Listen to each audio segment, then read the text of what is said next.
to the second annual Science Fiction Film Festival, the director and star of Star Trek First Conact, Mr. Jonathan Frakes.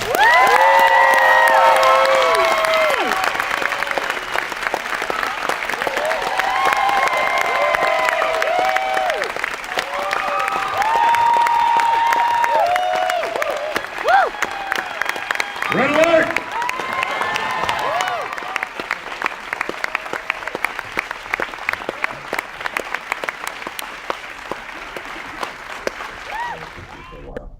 Jerry was a genius. Did you have were you the reason he came on board? Or did you? Yeah, right. You're the director, you have a say. I mean, No, Jerry was famous for his Star Trek themes. He had not done most of the other Star Trek? James Horner had did primarily the rest of the Trek Yeah, films. but Jerry was a big part of his.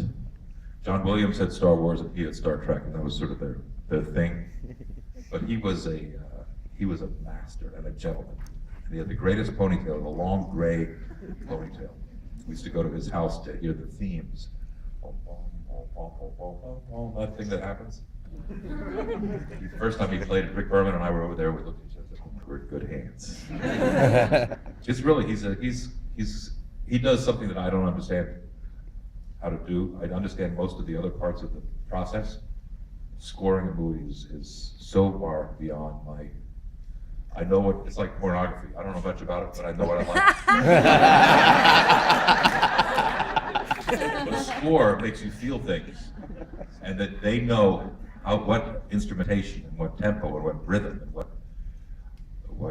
melodies to introduce and when to bring them in to change how we feel or to underline how we're meant to feel.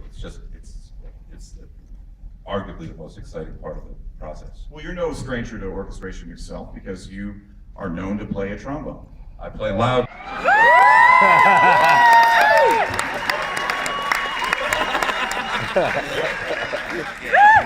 This is clean, right? Yes. Is that yours? Clean? Yes. Courtesy of the University of Washington Marching Band.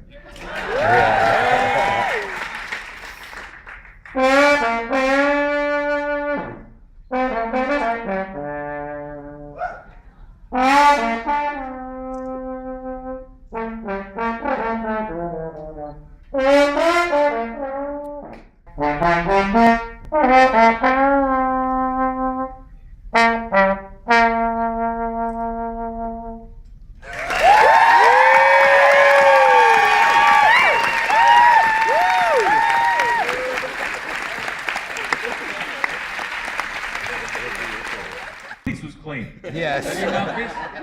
Yeah. Let me see your mouth. Let me see your lips. You all right?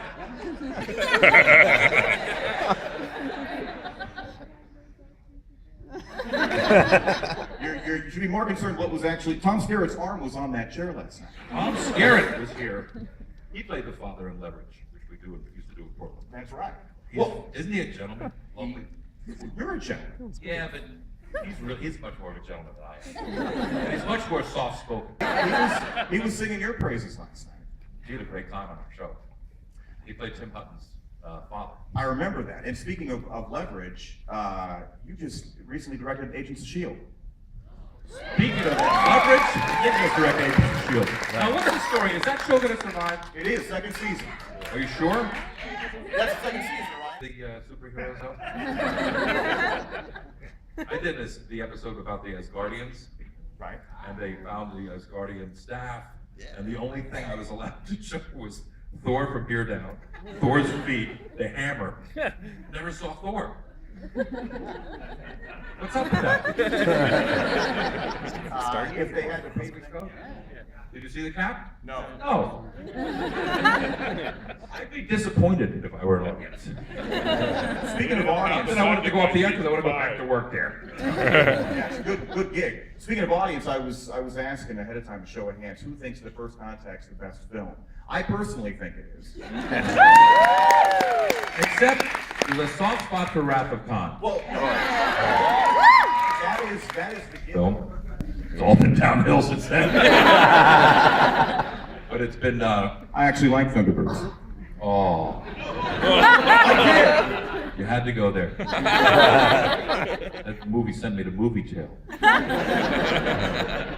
Not that I'm not happy shooting cable TV, but I'm in movie jail. If they could only all be like First Contact. Was it was it a great movie. Was it daunting when you think of the scale of First? God, it's my first, major film, and I've got the board to deal with. We've got all these technical things we're having to work. Were you ever intimidated? Sure, I was intimidated, but I mean, the not very well kept secret about movies is that it's just a bigger version than TV shows. You just have a little more time, a little more money. Westmore had designed the board already. We'd already seen the board, but now we had to, from that point on. Alfred Woodard is my godmother. So I played the godmother part when I asked her to be in the movie. Because I'd been offered parts in episodes of shows, and she was a kind of a big star. I didn't want to do guest spots. Along came part of a big Star Trek movie. God, Mommy came on. Was she a Trek fan? No. But to this day, she'll say it's the most successful movie she has ever been in. Oh. She's great in it too. Spirit stunned the crowd. I don't know if he can handle all the alien women. We, speaking of Next Generation cast, when you decided that did they approach you or did you approach them about wanting to direct First Contact? Oh, a lot of us threw our hats into the ring. Once it became clear that the A-list of sort of visual effects and sci-fi directors like Cameron and those guys were not going to do Star Trek 8, then it became sort of an open market. And I begged and clawed, and at one point, That's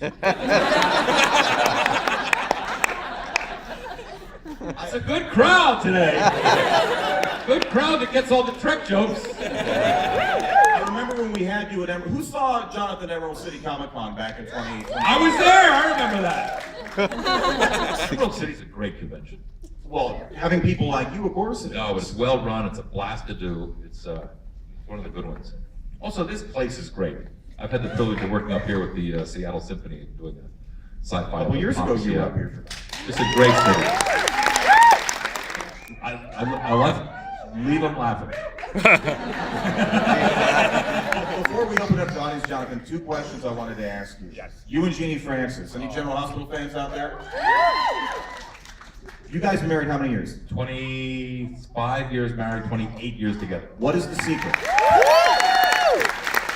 What is the secret to being What married? is the number? Of course you're right. She's always right. Secret number 2. We should stop there. One last question. What is the best advice the best professional advice you ever got that you never followed? Interesting, from my acting teacher, the late great Archie Smith, one of my acting teachers, he said there are 2 most important things about being an actor. 1, make sure your shoes fit. And 2, never marry an actress. So I got them half right. If anybody's got Take a nap in a movie. I saw the worst movie ever made yesterday. Oh my God. What? No, the one with Cameron Diaz and the other 2. Oh my Lord. You know what Patrick Stewart's favorite movie is? True story? Hot Shots Part 2. True technology is my strongest suit. Bigger movies with bigger directors. Did you guys play Alien this week or Aliens? Yeah. They're fantastic. One's better than the next. I mean, they're really equally good. But the third one. When that French guy took over. First of all, I just want to say thank you so much for directing my favorite Star Trek movie. Oh. Well, thank you.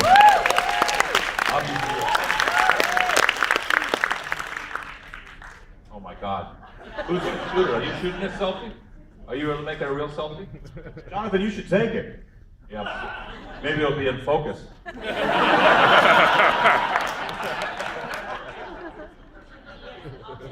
Oh, thank God somebody stepped up. Come on, gather around, all you people.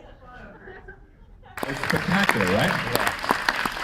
Yeah. I love when we blow stuff up, and I love the Borg, and I love the moment with I talked about earlier with Alice, and I love the drunk scene with Marina and Zephyrin. but to be sitting cross-legged under the camera in that little room and watch those two heavyweights duke it out, figuratively, as acting that scene it was like being around, it was a master class. And they were both spectacular in it. The writing was really good. The two of them had connected. It was one of my favorite memories of the whole experience. I'll tell you another moment about First Contact when I knew I was making a movie and not a TV show.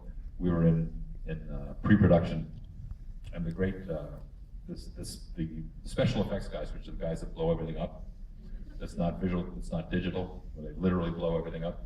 I was in a meeting with Terry Frazee and his family, who were the special effects guys, and Matthew Leonetti did a great job as the cinematographer.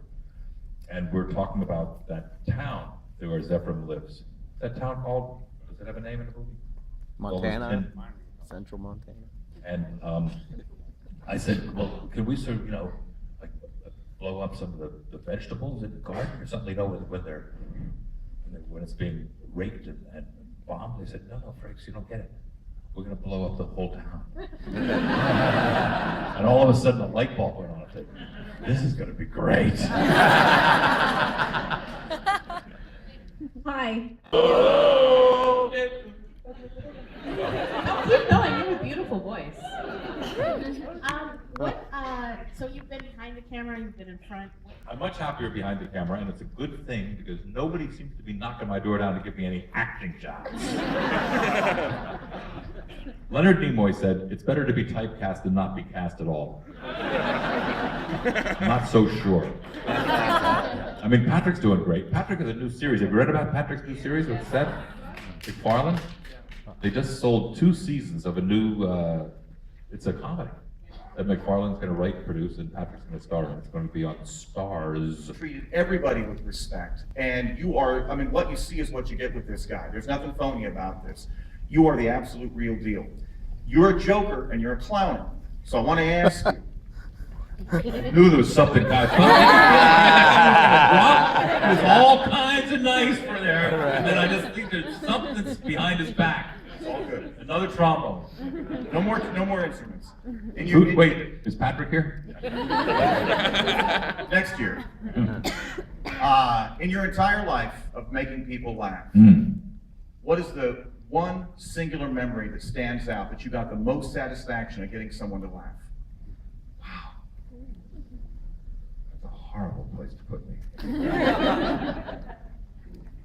I don't have an answer. I will say that one of the greatest moments on the bridge was when Michael Dorn, who used to pretend to unscrew Patrick's head, tap his fake cigar into it, and then screw his head back on. Because we all acted out here, and Dorn was stuck up here, and nobody ever looked at him. He came to the bridge one day with a raw egg, and he went up to Patrick, and he smashed the egg on the top of Patrick's bald tape, and there was yolk and albumin dripping down the side of old Baldy's face. Fact or fiction? You be the judge. Ladies and gentlemen, Jonathan Frakes. Bless you all. Thank you very much for coming.